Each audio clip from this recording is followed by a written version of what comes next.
Yan boss, dito ako nagtabas. Ito yung daan yung feeder road.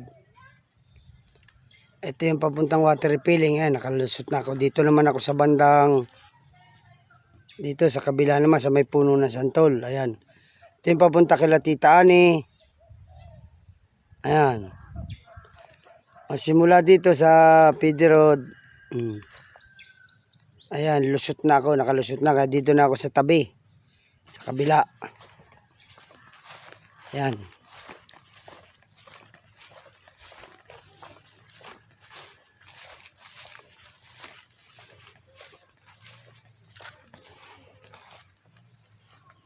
Ito yung bakod ni Dani. Yan, dito muna ang tabas. Papunta dito ang tabas ko. Nag-ipon ako ng tubig sa drum at saka sa mga container. Kaya ako'y patanghali na nakatabas. Dito na ako. Ayan yung mga tubo dyan. Yung puno ng santol. Ayan. Sana mamunga para may prutas. Ayan. Ayan. Hanggang dito lang muna boss ang video ko. Pero tayo. Kahit ako'y may kaunting ubo pa nagtatrabaho naman ako. Ayan. Sa susunod, ito, ubos na ito.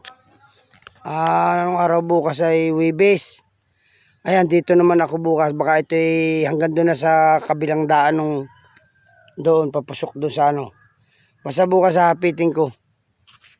Ayan. Ito lang ang natabas ko pa ngayon. Kagagaling ko lang sa ubo Ano naman, salamat. Nakatulog na ako kagabi. Gado sa mga gamot. Uso ngayon pala ang sakit. Yun yung mga walang bisyo dito. Walang sigarilyo, walang inom, walang mga mga nilalagnat din sila, inuubo sila. Ang mga kumpare ko, mga nasa ospital kahapon, mga Ayan, sige boss, hanggang dito na lang po. Salamat. Punta ako sa farm at ipagsasain ko yung mga aso.